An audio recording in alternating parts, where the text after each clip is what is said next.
जय हिंद प्यारे बच्चों, कैसे हैं आप सभी। मैं आपका अपना गुरु अमरेंद्र श्रीवास्तव आप सभी का खान ग्लोबल में स्वागत करता हूं। उम्मीद करता हूं सारे बच्चे मस्त होंगे, अच्छी पढ़ाई चल रही होगी, जानदार शानदार लाजवाब।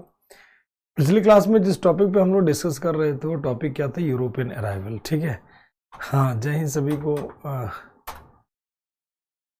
ठीक, सभी को जय हिंद बेटा। भोला, आदित्य, अनूप जी, सभी को जय हिंद, सभी को राधे राधे। पिछली क्लास में जो टॉपिक हम लोग पढ़े थे वो टॉपिक हम लोगों का क्या था?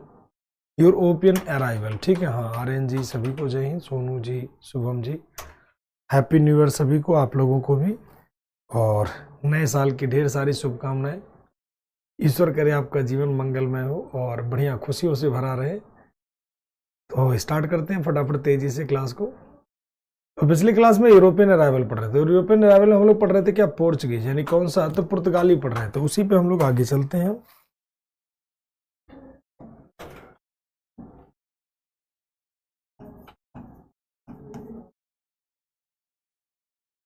हम लोग पढ़ रहे थे पोर्चुगीज, यानी क्या? तो पुर्तगाली।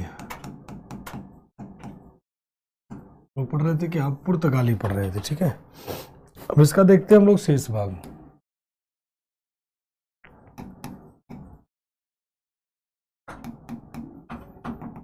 इसका हम लोग शेष भाग देखते हैं। पुर्तगालियों में हम लोगों ने देख लिया था वास्को डी गामा, हम लोगों ने देख लिया था क्या? अल्बुकर्क। अब हम लोग देखेंगे क्या? अल्फांसो देख लिया था, नीनो डकू। सबसे पहले हमने देखा था किसको? पुर्तगाल, वास्को डी गामा। फिर बार्थोलोमेव डियाज को भी देख लिया था, और वास्को डी गामा को भी देख लिया था। पहला पुर्तगाली गवर्नर जो था वो आपका था कौन? फ्रांसिस्को डी अल्मीडा, उसके बारे में देखा था। आज हम लोग देखेंगे कि अल्फांसो डी अल्बुकर्क और अन्य सारी चीजें। अल्फांसो डी अल्बुकर्क,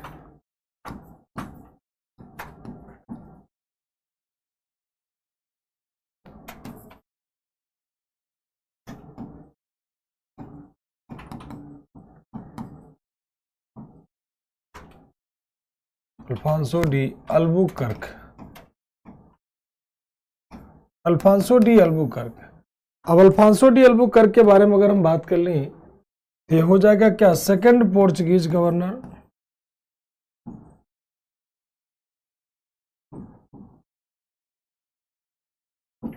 यानी क्या? दूसरा पुर्तगाली governor.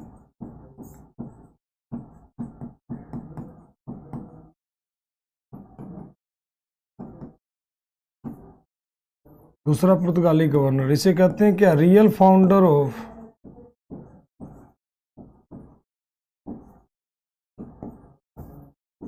Real founder of Portuguese empire.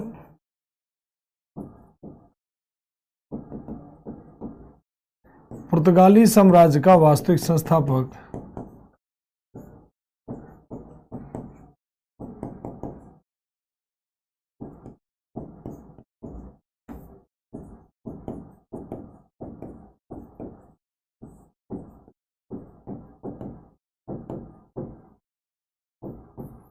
पुर्तगाली साम्राज्य का क्या हो जाएगा? वास्तविक संस्थापक।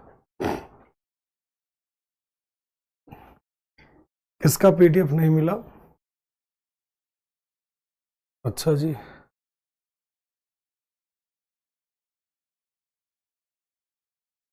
तो पुर्तगाली साम्राज्य का क्या हो जाएगा? वास्तविक संस्थापक किसे कहेंगे? अल्बुकर्क को। दूसरा पुर्तगाली गवर्नर, पुर्तगाली साम्राज्य का वास्तविक संस्थापक किसे कहेंगे? अल्फांसो डी अल्बुकर्क को। किसे कहेंगे? अल्फांसो डी अल्बुकर्क को। ठीक है, तो और इसके बारे में जानते हैं, इसने पॉलिसी क्या लागू की थी? इसकी जो पॉलिसी लागू की थी, यानी नीति क्या लागू करता है? मैट्रिमोनियल, यानी क्या? मैट्रिमोनियल, मैट्रिमोनियल यानी क्या? वैवाहिक नीति लागू करता है। वैवाहिक नीति, वैवाहिक नीति क्या होता है? इसके तहत जो भी पुर्तगाली लोग थे, ठीक, उनसे कहता है कि भाई आप शादी करिए और साम्राज्य का विस्तार करिए।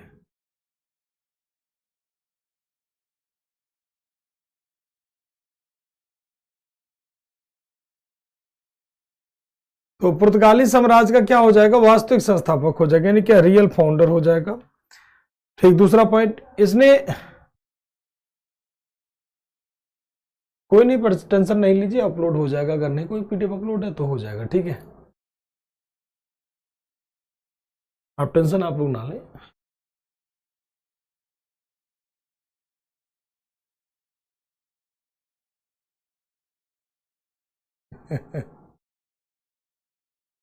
चलिए आते हैं मेन पॉइंट पर। पॉलिसी का बात करें, मैट्रिमोनियल पॉलिसी यानी क्या वैवाहिक नीति होता है। वैवाहिक नीति का मतलब शादी करो और साम्राज्य का क्या करना है, विस्तार करना है। इसी नीति को कहते हैं वैवाहिक नीति। और बात कर लेते हैं, इसने क्या इंड किया था, वैवाहिक मतलब विवाह करो और साम्राज्य को विस्तार करो। मतलब इससे थोड़ा सा और इलाबोरेट कर दे रहे हैं।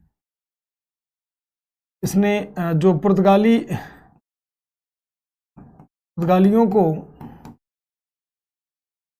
को भारतीय महिलाओं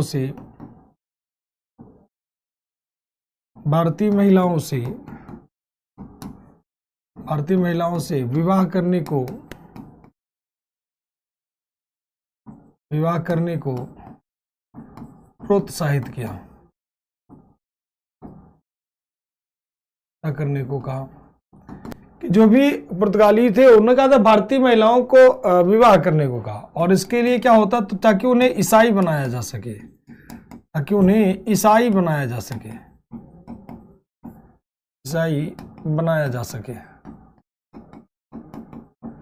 ये चाहता था ताकि उन्हें ईसाई बनाया जा सके, इसीलिए कहता है कि भाई इस तरह से करो। ठीक, और बात कर ले, पॉलिसी हो जाएगी आपकी क्या। नेक्स्ट अगला पॉइंट की बात करें, ही कैप्चर्ड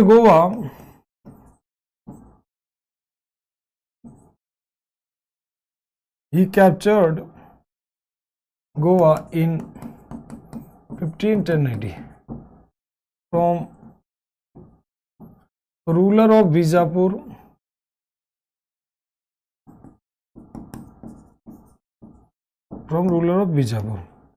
इसने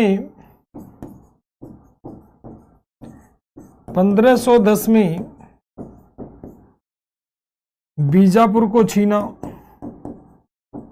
1510 में गोवा को बीजापुर से छीना।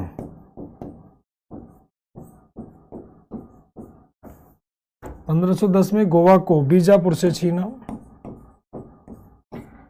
इसने 1510 में गोवा को बीजापुर से छीना, ठीक, बीजापुर के शासक से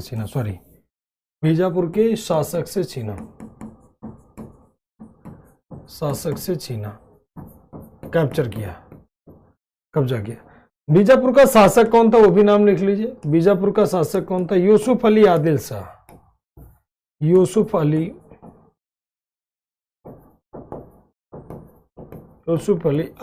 the ruler of Bijapur was Yusuf Ali Adil Shah.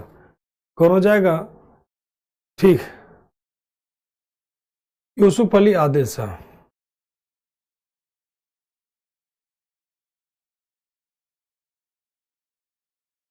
चलिए,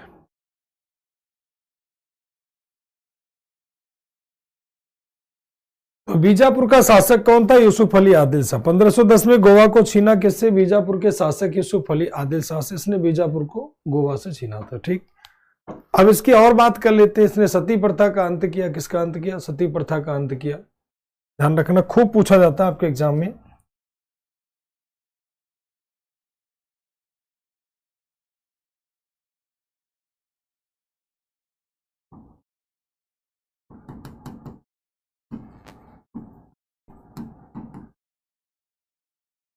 या ऐसे कर दीजिए, तहत end of the sati system in Goa. Sati प्रथा का अंत,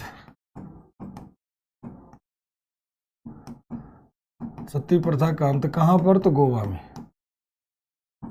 सती प्रथा का अंत कहां पर हो जाएगा, तो ध्यान रखना गोवा में। सती प्रथा का अंत कर देगा कहां पर, गोवा में, ठीक। गोवा में सती प्रथा का क्या कर देगा, अंत कर देगा, ठीक। इसने और भी क्या कब्जा किया, he also captured, कहां पर कब्जा करेगा, तो एक क्षेत्र होता है हॉर्मुज, हॉर्मुज एंड कहां पर, तो मुलक्का। दो क्षेत्रों पर कब्जा कर लेता है, कहां कहां पर, तो हॉर्मुज और कहां पर, मुलक्का में।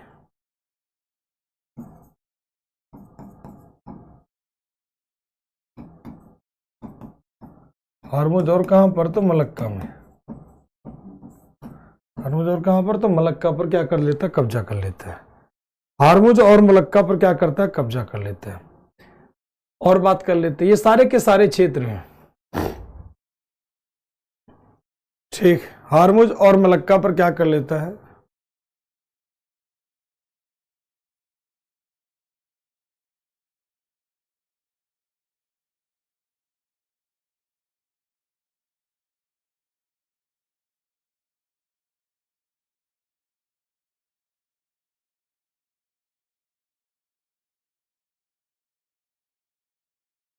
इसने हॉर्मुज पर और कहां पर, मलक्का पर कब्जा किया। और इसके बारे में अगर हम बात कर लें, ही बिल्ट अ फोर्ट इन भटकल, इसने भटकल में एक दुर्ग का निर्माण किया।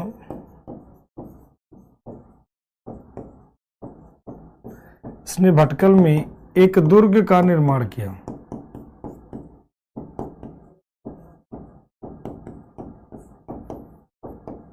निर्माण तो करता है, लेकिन किसकी अनुमति के बाद, तो ध्यान रखना है, इसी में एक पॉइंट और देख लेना, आफ्टर द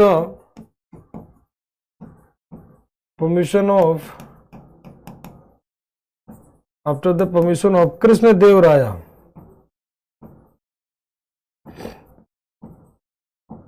कृष्णदेव राय की अनुमति के बाद।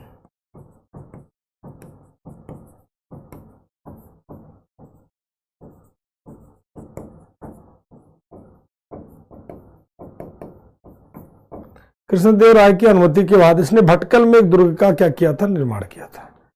किसका निर्माण किया था, एक दुर्ग का निर्माण किया था, किसके, तो भटकल का। तो इतनी सारी बातें हो जाती हैं कौन, अल्बुकर्क के बारे में, ठीक है। किसके बारे में हो जाएगा, अल्बुकर्क के बारे में। एक बार फिर से देख लीजिए, हाँ वही मुलक्का क्षेत्र होता है, वो मुलक्का वही वाला क्षेत्र होता है, इंडोनेशिया वाला क्षेत्र बेटा। फिर से देख लीजिए, पुर्तगालियों में हम लोग नीनो द कुना अरे अल्मीडा तक पढ़ चुके थे। अल्बुकर्क आया सेकंड पुर्तगीज गवर्नर, पुर्तगाली साम्राज्य का वास्तविक संस्थापक होता है। इसने वैवाहिक नीति लागू की थी 1510 में। इसने किसे छीना था, गोवा को छीन लिया था यूसुफ अली आदिल शाह से। और गोवा पर बात कर लेते हैं, गोवा में सती प्रथा का अंत करता है, हॉर्मुज मुलक्का पर कब्जा कर लेता है, भटकल में दुर्ग का निर्माण करता है कृष्णदेव राय की अनुमति के बाद। ये महत्वपूर्ण कार्य कौन करता है, तो ये सारा का सारा काम करता है यही पर्सन, ठीक। अब आते हैं अगले पॉइंट की तरफ, हम लोग आगे चलते हैं। इसके बाद अगर नीनो द कूना, तीसरा पुर्तगाली गवर्नर कौन आ जाएगा, Nino da Cunha.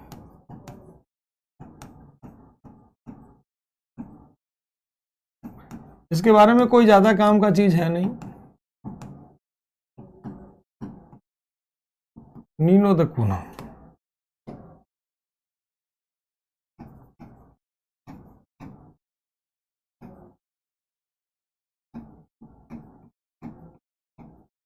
Third Portuguese governor, यानी क्या, तीसरा पुर्तगाली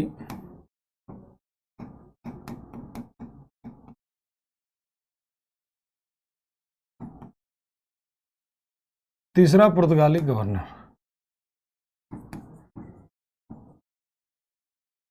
इसने क्या किया था, कैपिटल ट्रांसफर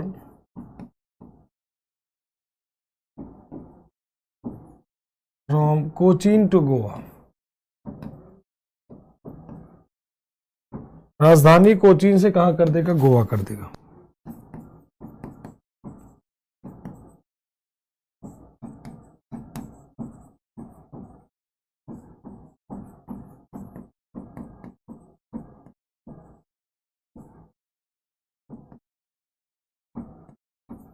राजधानी कोचीन से कहां कर दिया, गोवा कर दिया, ठीक।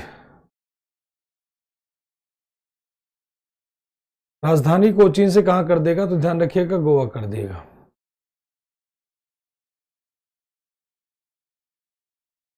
चलिए अब ये 3 गवर्नर आपके काम के हैं। पुर्तगाली अपने साथ क्या क्या लेकर के आए थे उसको हम लोग देखते हैं, जो सबसे ज्यादा पूछा जाता है। पुर्तगाली लाए थे, क्या क्या लाए थे भाई?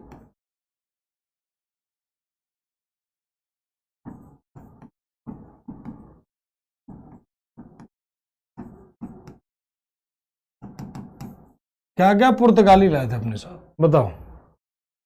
पुर्तगाली क्या क्या लेकर के आए थे?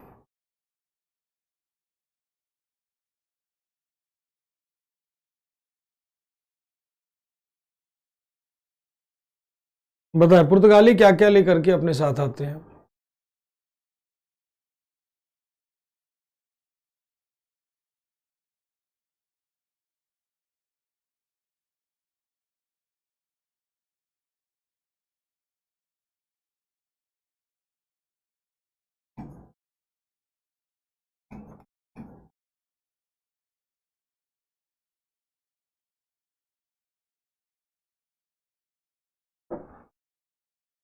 चलिए, कुछ बच्चे आंसर बढ़िया कर रहे हैं। अमित रंजन, वेरी गुड बच्चे।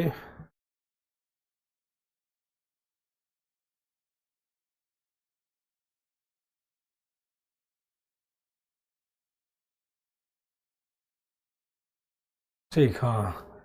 चाइना पुर्तगालियों की राजधानी नहीं होगी बेटा, कोचीन होती है। चीन नहीं, कोचीन। चीन नहीं, कोचीन, कोचीन लिखा है, Cochin. Very good. Tobacco, Sumit, ship and food.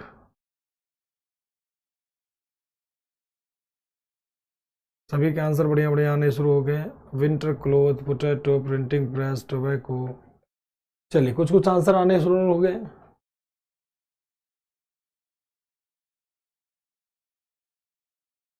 Chandragupta Maurya अलग है बेटा, वो मौर्य वंश का है। फिर चंद्रगुप्त 1 आएगा, फिर चंद्रगुप्त 2 आएगा, सब अलग अलग, वो इतिहासकारों के द्वारा दिए गए नाम है ताकि कंफ्यूजन ना रहे लोगों को। जैसे मान लीजिए आपका नाम आफ्ताब है तो तमाम सारे आफ्ताब होंगे, 1 2 3 4 तमाम सारे हो जाएंगे। यूट्यूब पे क्लास फ्राइडे सैटरडे होती है और बाकी दिन नहीं होती है। 11 से 12 मेरी हिस्ट्री होती है, ठीक है। और बताओ, आपका वहाँ प्ले लिस्ट बना होगा, वहाँ पर जाकर के देख लेना केजेस डिफेंस में। अब यहाँ पढ़ाई में ध्यान देख लो। हाँ, ये सब इंडिया के ही गवर्नर थे, इंडिया में गवर्नर बन करके आते हैं, वो अपने हिसाब से गवर्नर यहाँ पर बनाते हैं। चलिए देखते हैं क्या क्या लाते हैं। पोटैटो मतलब आलू, टोबैको मतलब क्या, तंबाकू, टोमेटो मतलब क्या, टमाटर। और क्या हो जाएगा, पपाया मतलब पपीता।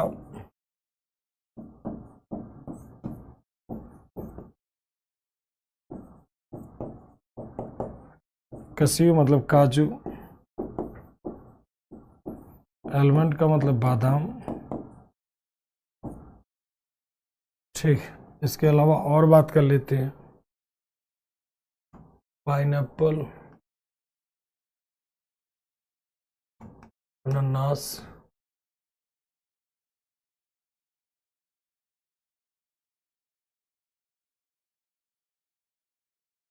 पाइनएप्पल। इसके अलावा printing press,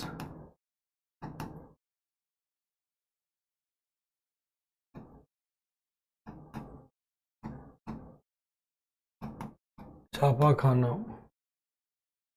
and Gothic art.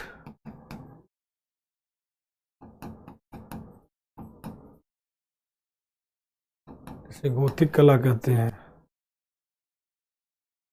ठीक, ये सारी की सारी चीजें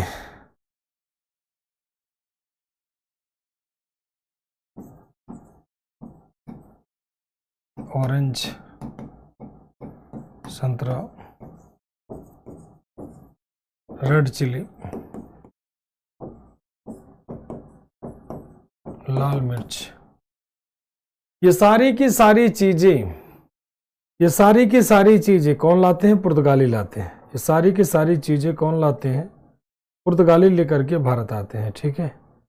ध्यान रखिएगा, सारी की सारी चीजें कौन लाते हैं? पुर्तगाली भारत लेकर के आते हैं। ठीक, इसमें एक चीज आपको देखना, गोथिक कला क्या है सर? बिल्कुल गोथिक कला आपको बता दे रहे हैं बेटा, सारी की सारी चीजें पुर्तगाली लाते हैं। गोथिक आर्ट क्या है?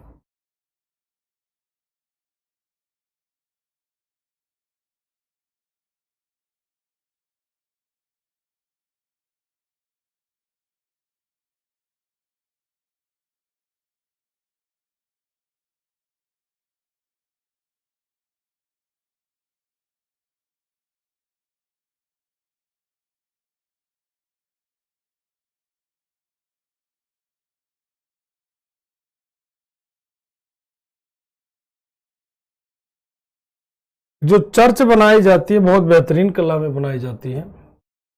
चर्च बनाने की एक कला जिसे कहते हैं गोथिक आर्ट।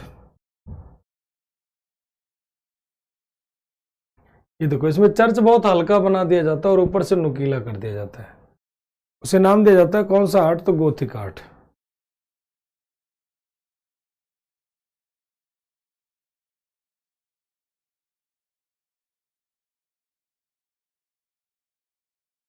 ये सारे के सारे आर्ट जो दिख रहे हैं ना, गोथिक आर्ट।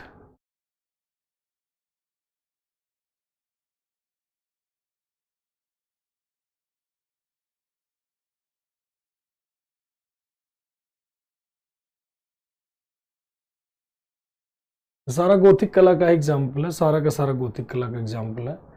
इसके प्रॉपर चर्च भी देखने को मिल जाएंगे। ये देखिए गोथिक कला के एग्जाम्पल।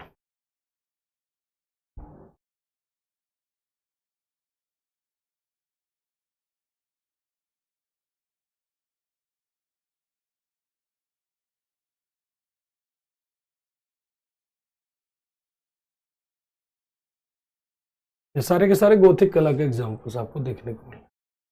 बहुत खूबसूरत बने हैं चर्च।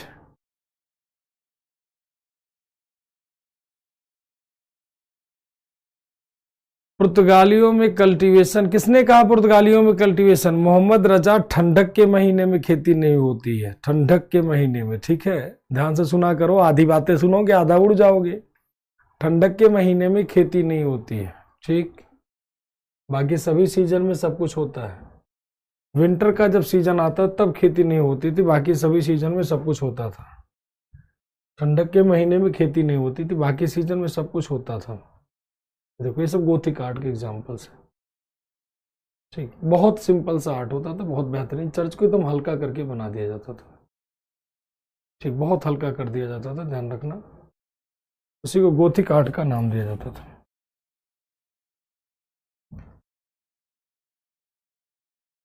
ये होते गोथिक आर्ट उस समय। इसको आजकल कलरफुल बना दिया गया। ये तो पुराने जमाने की चर्च हम उठा लिए हैं और उसी को आपको बता दे रहे हैं।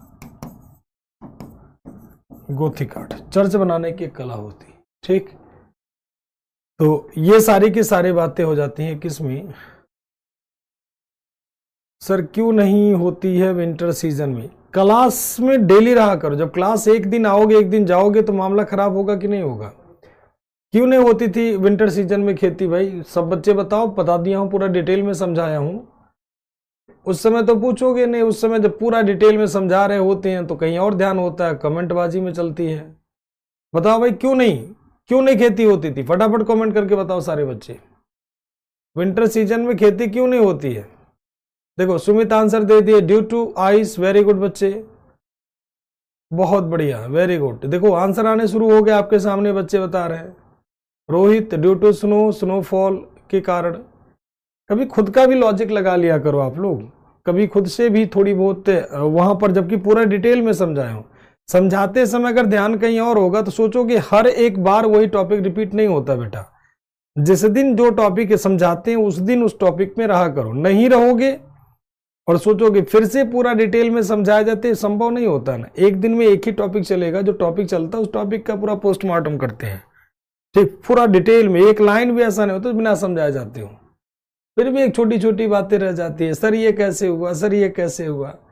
अरे जब पूरा ठंडक का महीना होता था, विंटर सीजन में पूरा बर्फ में कन्वर्ट हो जाता। देखो इतने सारे आंसर आ गए, ध्यान से पढ़ा करो। हाँ बिल्कुल बिल्कुल, गोलू कह रहे हैं सर ये नए बच्चे हैं तो रिकॉर्डिंग तो देख लो बेटा, जो नए बच्चे हैं रिकॉर्डिंग देख लिया करो। यूरोप में ज्योग्राफी वाले मास्टर ने बताया होगा आपको, यूरोप में जब यहाँ जाओगे, यहाँ पर है लंदन, तो इधर पूरा पोल जोन होता है, पूरा ठंडक में बर्फ से ढक जाता है, इधर बर्फ से ढक जाता है। अभी जाओगे, अभी इंग्लैंड में खूब सर्दी पड़ रही होगी। ठीक, तो ये थे आप लोगों के क्या पुर्तगाली क्या होते हैं।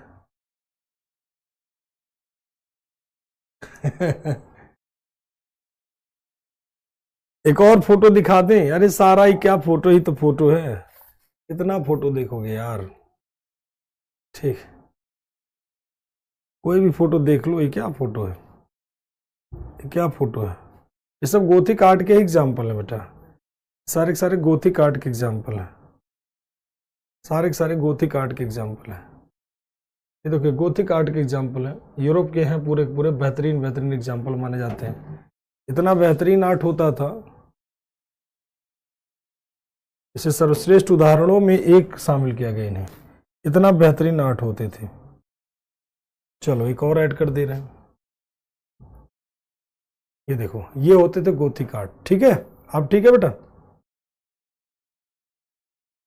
टेंशन मुक्त रहो यार, बिल्कुल जीरो से हीरो लेवल का पढ़ाते, कुछ छोड़ते तो है नहीं।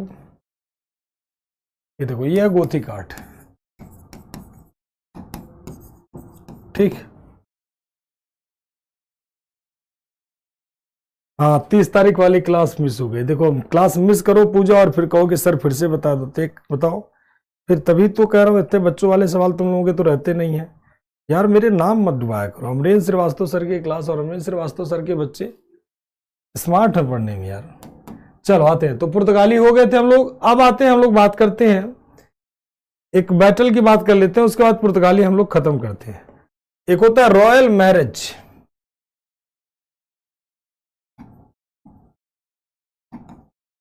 यानी क्या, शाही विवाह।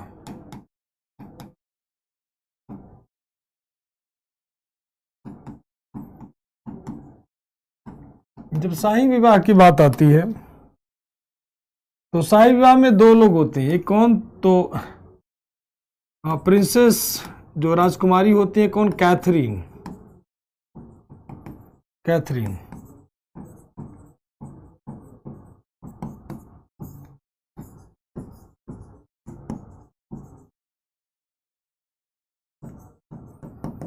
पोर्चुगीज प्रिंसेस, यानी कौन, पुर्तगाल की राजकुमारी।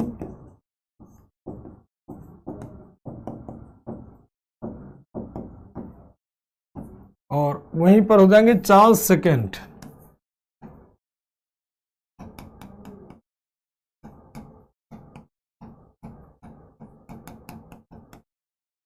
ये कौन थे, तो प्रिंस ऑफ ब्रिटेन, ब्रिटेन के राजकुमार, ब्रिटेन के राजकुमार। दोनों लोगों की शादी होती है, तो जब दोनों लोगों की शादी होती है तो दहेज में बॉम्बे आइलैंड मिलता है। ठीक, और दहेज के रूप में क्या मिलता है, दहेज, इन दोनों लोगों की शादी होती है, वर्ड्स कर दीजिए, दोनों लोगों की शादी होती है, इसी को नाम दिया गया शाही विवाह। और दहेज में क्या मिलता है, तो बार बार पूछा जाता है दहेज में क्या मिलता है, बंबई द्वीप, बंबई द्वीप, यानी क्या, बॉम्बे आइलैंड, बॉम्बे आइलैंड क्या मिलता है डावरी में। तो डावरी की बात कर ले, दहेज के रूप में क्या मिलेगा, तो बंबई द्वीप मिलता है, दहेज के रूप में क्या मिलेगा, तो ध्यान रखिएगा बॉम्बे आइलैंड मिलता है। तो हाँ सुनो पॉल, वेरी गुड, तो दहेज के रूप में क्या मिलता है,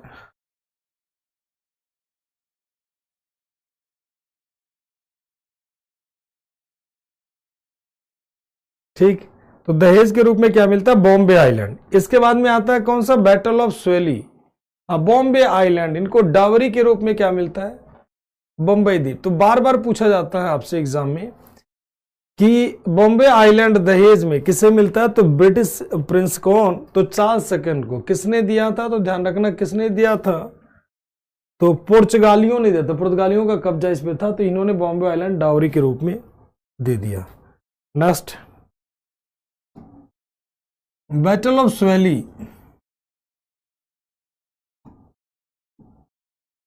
बैटल ऑफ स्वेली, एक स्वेली का युद्ध होता है, एक स्वेली का युद्ध होता है, battle of स्वेली।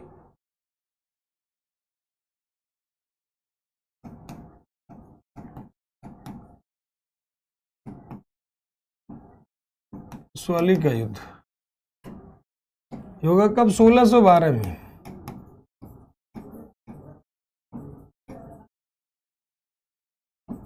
Portuguese versus British.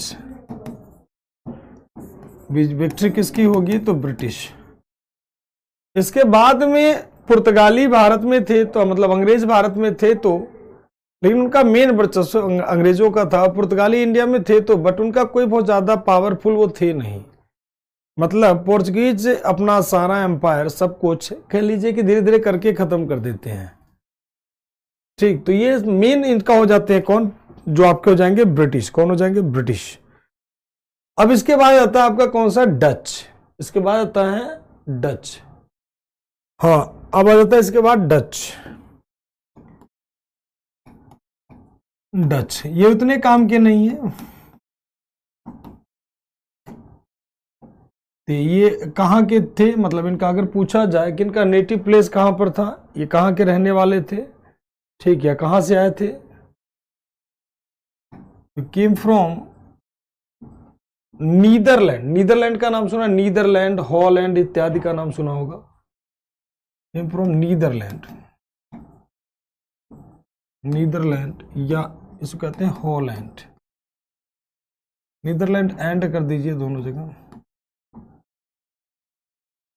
मतलब आज के समय में अगर आपसे पूछ ले कि ये लोग कहाँ के रहने वाले हैं, तो नीदरलैंड या हॉलैंड के रहने वाले।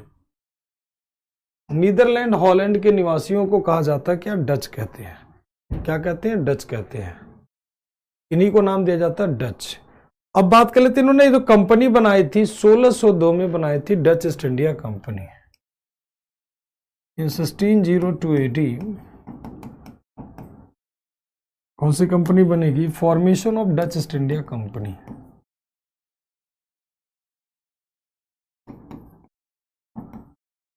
Dutch east India company.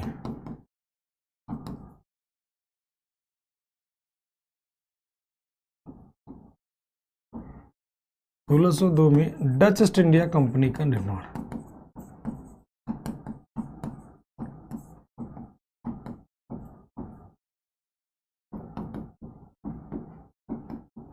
इसका निर्माण होगा डच ईस्ट इंडिया कंपनी का 1602 में निर्माण हो जाएगा।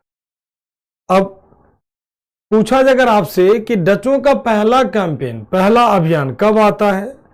हालांकि उसका उद्देश्य कुछ नहीं था, मतलब ऐसा कुछ नहीं था, यहां पर नोट करके लिख दे रहे हैं।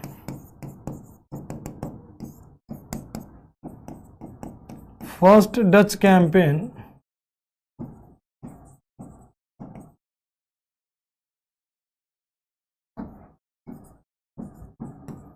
came to India in 1596, 1595-96 under the leadership of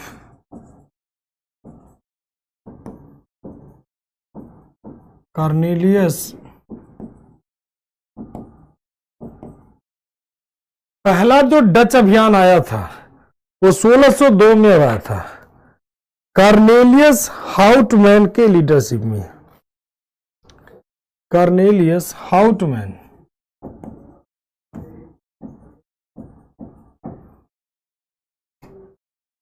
ध्यान रखिएगा, प्रथम डच अभियान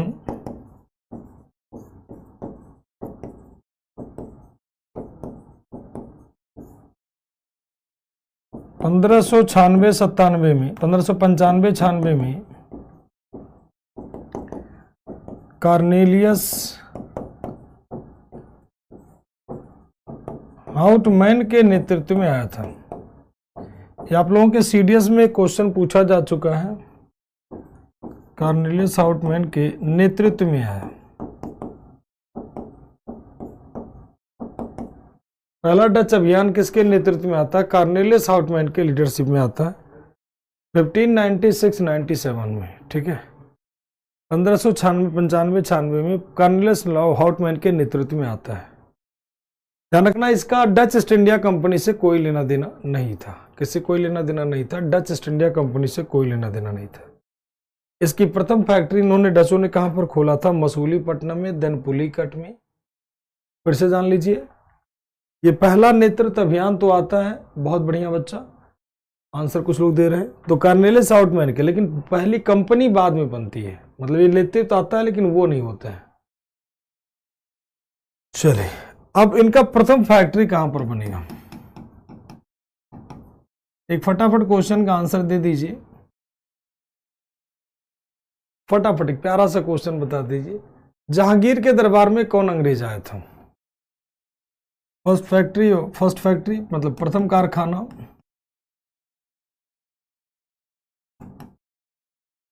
प्रथम कारखाना इनका मसूलीपट्टनम में।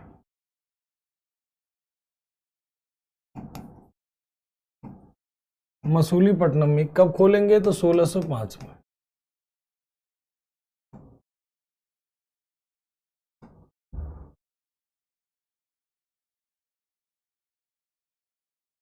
मसूलीपट्टनम में 1605। मसूलीपट्टनम कहां पर है? तो आंध्र प्रदेश। सेकंड फैक्ट्री इनकी कहां ओपन होगी? Second factory open in Pulicat, it is also located in Andhra Pradesh, Pulicat 1610 में। इसके बाद थर्ड फैक्ट्री की बात कर लिया, अदर फैक्ट्री की बात कर लेते हैं। अदर फैक्ट्री, अन्य कारखानों की बात कर लेते हैं।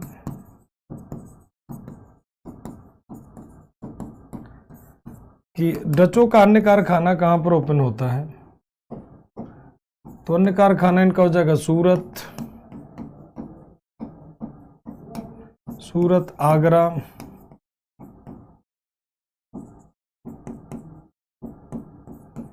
आगरा, पटना,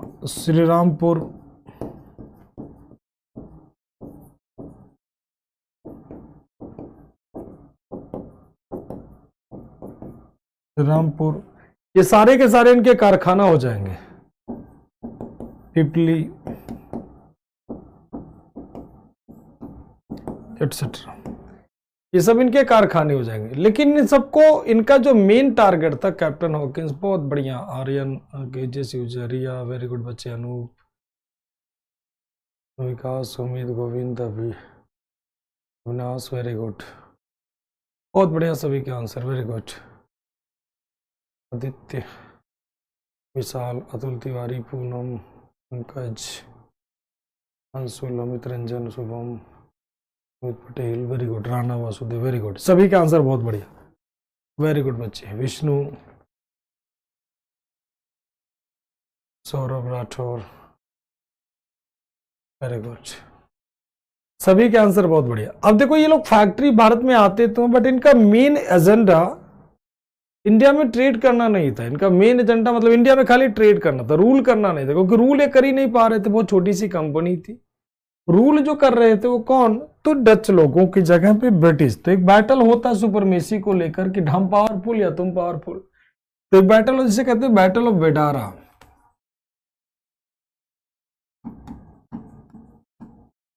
बैटल ऑफ बेडारा यानी कौन सा युद्ध? बेडारा का युद्ध।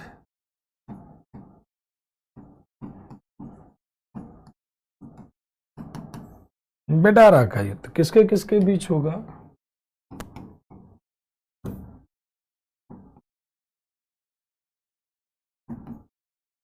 (1759) में Dutch versus British. Final victory किसकी हो जाएगी? तो ध्यान रखिएगा, ब्रिटिश। अब इस युद्ध में जीतने के बाद, इस युद्ध में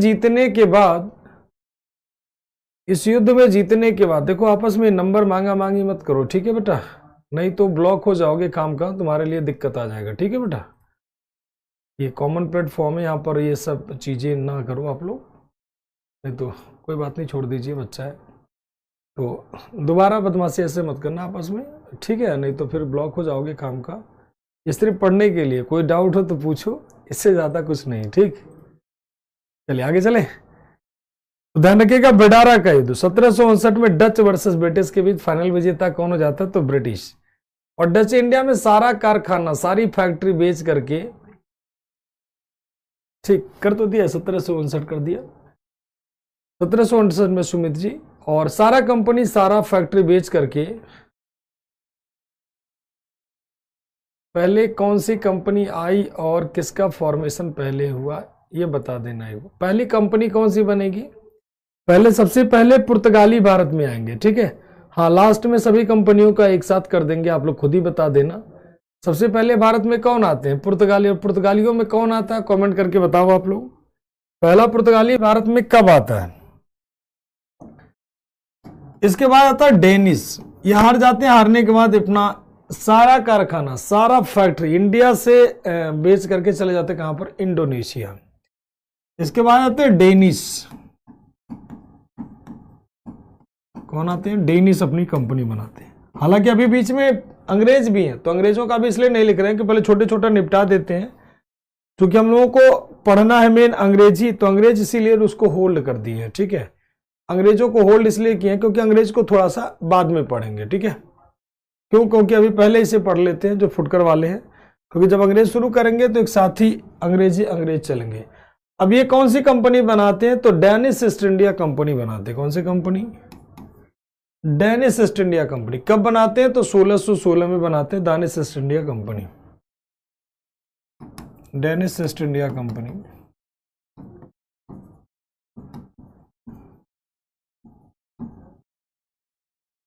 यानी फॉर्मेशन ऑफ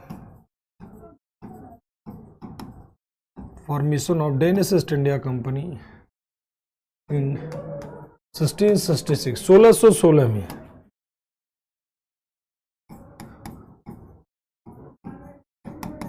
सोलह सौ सोलह में डेनिस ईस्ट इंडिया कंपनी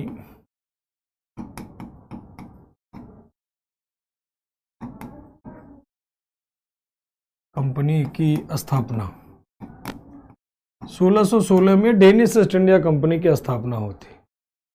1616 में डेनिस ईस्ट इंडिया कंपनी की स्थापना होती, ठीक। चलिए देखिए, सबको पता हो गया कि वास्को डी गामा कब आया था, कब आया था, कब आया था। अच्छा, वास्को डी गामा की मृत्यु कहां पर हुई थी? कल ही मैंने आई थिंक बता दिया था। तो वास्को डी गामा की मृत्यु कहां पर हुई थी? ठीक, तो डेनमार्क के, कहां के रहने वाले थे? डेनिस केम टू इंडिया या केम फ्रॉम डेनमार्क। कहां से आते हैं? डेनमार्क से। कहां से आते हैं? डेनमार्क से। कहां से? डेनमार्क से। इन्होंने पहली फैक्ट्री कहां पर खोली? दूसरी फैक्ट्री कहां पर खोली? तो इन्होंने प्रथम कारखाना ट्रैंकोबार में, दूसरा कारखाना श्रीरामपुर में। फर्स्ट फैक्ट्री, और क्या हो जाएगा बेटा? Second factory. प्रथम कारखाना कहां पर खोलेंगे? ट्रैंकोबार में। सेकंड फैक्ट्री कहां पर खोलेंगे? श्रीरामपुर।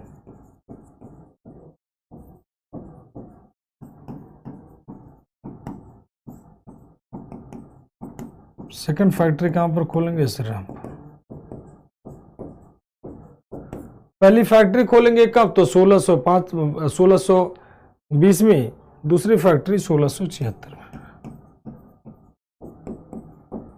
बस ये छोटी सी कंपनी बनती है, भारत में व्यापार करते और कुछ नहीं करते। आते हैं, व्यापार करते हैं। कोची, विशाल, अभिषेक, शुभम, वेरी गुड बच्चे, बहुत बढ़िया। रोहित, आनंद, मुकेश, वेरी गुड। हाँ बहुत बढ़िया। निखिल, वेरी गुड बच्चे। विष्णु, वेरी गुड बच्चे। अतुल, सौरभ, सभी का आंसर बहुत बढ़िया। सार्थक, वेरी गुड बच्चे, सभी के आंसर बहुत बढ़िया, बेहतरीन आंसर आप लोगों के आ रहे हैं। अब इसके बाद आते हैं हम लोग, दो चीजें बन रही, या तो हम लोग पढ़े ब्रिटिश या तो पढ़े हम लोग फ्रेंच। तो ब्रिटिश इसलिए रोक रहे हैं क्योंकि आखिरी में ब्रिटिश हम लोग पढ़ेंगे। अब इसके बाद आते हैं हम लोग फ्रेंच। फ्रेंच का मतलब कौन सी? फ्रांसीसी।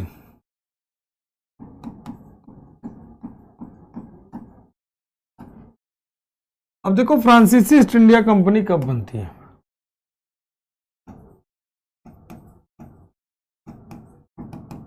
In 1664 AD, French east India company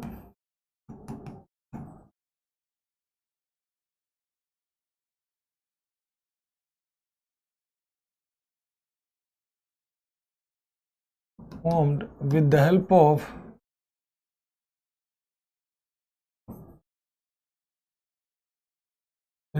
of Colbert. 1664 में फ्रांसीसी ईस्ट इंडिया कंपनी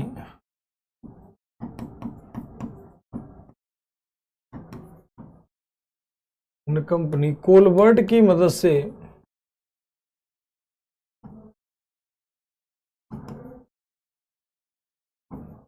से बनी। अब कहोगे सर ये कोलबर्ट कौन था? होना भी चाहिए। व्यापारिक कोठी का मतलब व्यापारिक जो फैक्ट्री टाइप से कहते हैं उसी को कोठी का दर्जा कहते हैं। ये कंपनी इंडिया में प्रॉपर कहां पर थी? ये कंपनी इंडिया में कौन सी? फ्रांसीसी पूछ रहे हो या डचों का पूछ रहे हो? ये कंपनी मेन रूप से इनका जो सेंटर था वो भारत का ईस्टर्न साइड था। जो ईस्टर्न साइड था पहले वहीं पर आते थे। मसूलीपट्टनम जो आज के समय में आंध्र प्रदेश के क्षेत्र में है, मसूलीपट्टनम हो गया, उधर उड़ीसा हो गया, इसी सब सेक्टर में रहते थे। मद्रास हो गया, सूरत, अगर वेस्टर्न में आते तो सिर्फ सूरत तक सिमट जाते थे। ठीक, हाँ, ये सब सिर्फ सूरत, इन्हीं सब क्षेत्र में रहते थे, छोटा छोटा व्यापार करते थे। ठीक, श्रीरामपुर कहां पर है? कौन बताएगा श्रीरामपुर कहां है? ठीक, श्रीरामपुर उड़ीसा के पास, श्रीरामपुर, बालासोर, सब उड़ीसा, महाराष्ट्र, इन सब सारे सेक्टर में होते थे। कोलबर्ट कौन था? कोलबर्ट, लुई का नाम सुना? फ्रांस के सम्राट लुई का नाम सुना ना? लुई का नाम सुना ना? लुई, फ्रांस के सम्राट थे लुई, जिन्हें लुइस 14 कहते हैं। लुई 14वें का मंत्री है, लुई 14 का प्रधानमंत्री का मंत्री।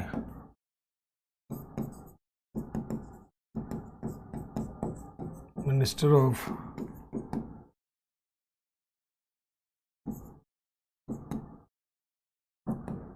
लुई 14वें का मंत्री। किसका मंत्री था? तो लुई 14वें का। ये अगर हम बात कर लेते हैं कि इसके बारे में, तो गवर्नमेंट सपोर्टेड कंपनी थी। ऐसा नहीं कि कोई बहुत बढ़िया कंपनी, बिल्कुल नहीं, बिल्कुल नहीं। गवर्नमेंट सपोर्टेड कंपनी थी। किसके सपोर्टेड कंपनी थी? गवर्नमेंट सपोर्टेड कंपनी थी।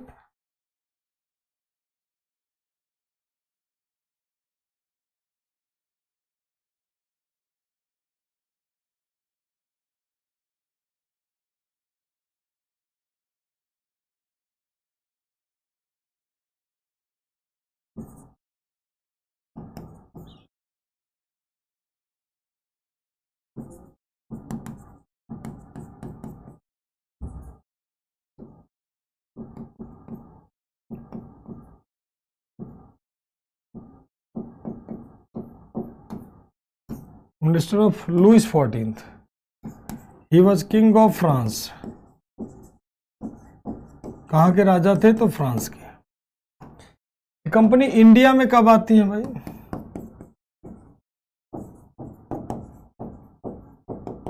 ध्यान रखना, एक तरीके से आप बता दे रहे, गवर्नमेंट सपोर्टेड कंपनी।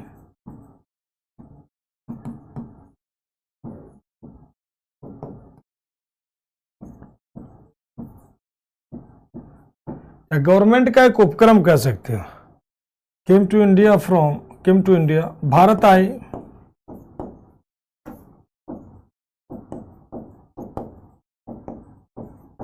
भारत कब आए थे? तो 1667 में, 1668 दोनों मिलेगा तो दोनों मिलेगा, 1667 मार्क कर देना। ठीक, हाँ, 1664 में कंपनी बनती है और भारत कब आते हैं? 1667 में। XI4A इसी लैंग्वेज को यूज करते हैं। 14th होता है, इसका मतलब 14 होता है, 14th। ठीक है, इसका मतलब 14 होता है रोहन जी।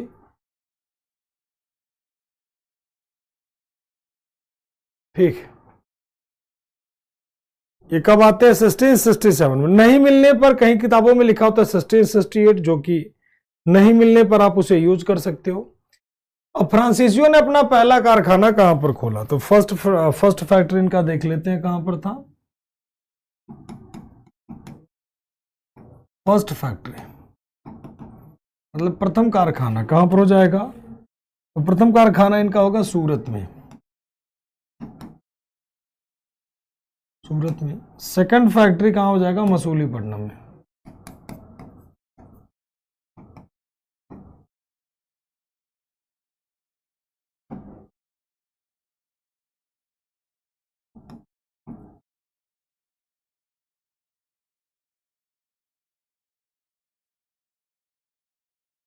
मसूलीपट्टनम, ठीक। सूरत वाली कारखाना और मसूलीपट्टनम वाला कारखाना। तो पहला फैक्ट्री इनका सूरत में, दूसरा कारखाना अगर आपको ईयर भी लिखना तो ईयर भी लिख लीजिए 1668, 1669, ठीक। इसके अलावा अदर फैक्ट्री की बात कर लेते हैं हम लोग कि अन्य ये लोग कारखाना कहां पर खोलेंगे।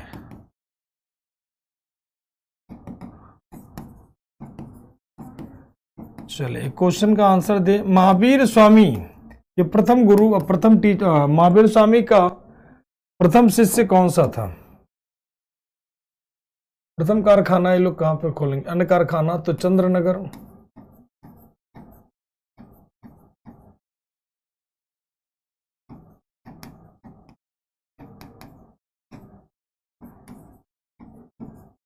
माहे,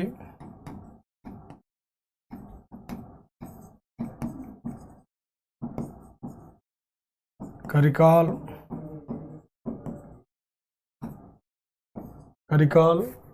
चंद्रनगर, माहे, करिकाल एटसेट्रा कर लीजिए। ये सारे के सारे कारखाने किसके हो जाएंगे? पुर्तगालियों के, जो अलग अलग जगह बनते हैं, अलग अलग टाइम, फ्रांसीसियों के अलग अलग टाइम में बनते हैं, ठीक। तो ये सारी बातें आपकी हो जाती हैं यहां तक की। चलिए आज हम लोग इतना ही रखेंगे, बाकी पढ़ेंगे नेक्स्ट क्लास में, ठीक है ना। चलिए सभी का आंसर बेहतरीन आ रहा। जमाली देखो कितना बेहतरीन पढ़े हो। इसीलिए कहता हूं पढ़ाई मन से किया करो, छोटे मोटे डाउट कभी नहीं रहेंगे, 100% क्लियर करते चलते हैं। अभी तक देखो हिस्ट्री जितनी पढ़ाई है मैंने, एक भी लाइन ऐसा नहीं हुआ होगा जो बिना समझाए गए होंगे।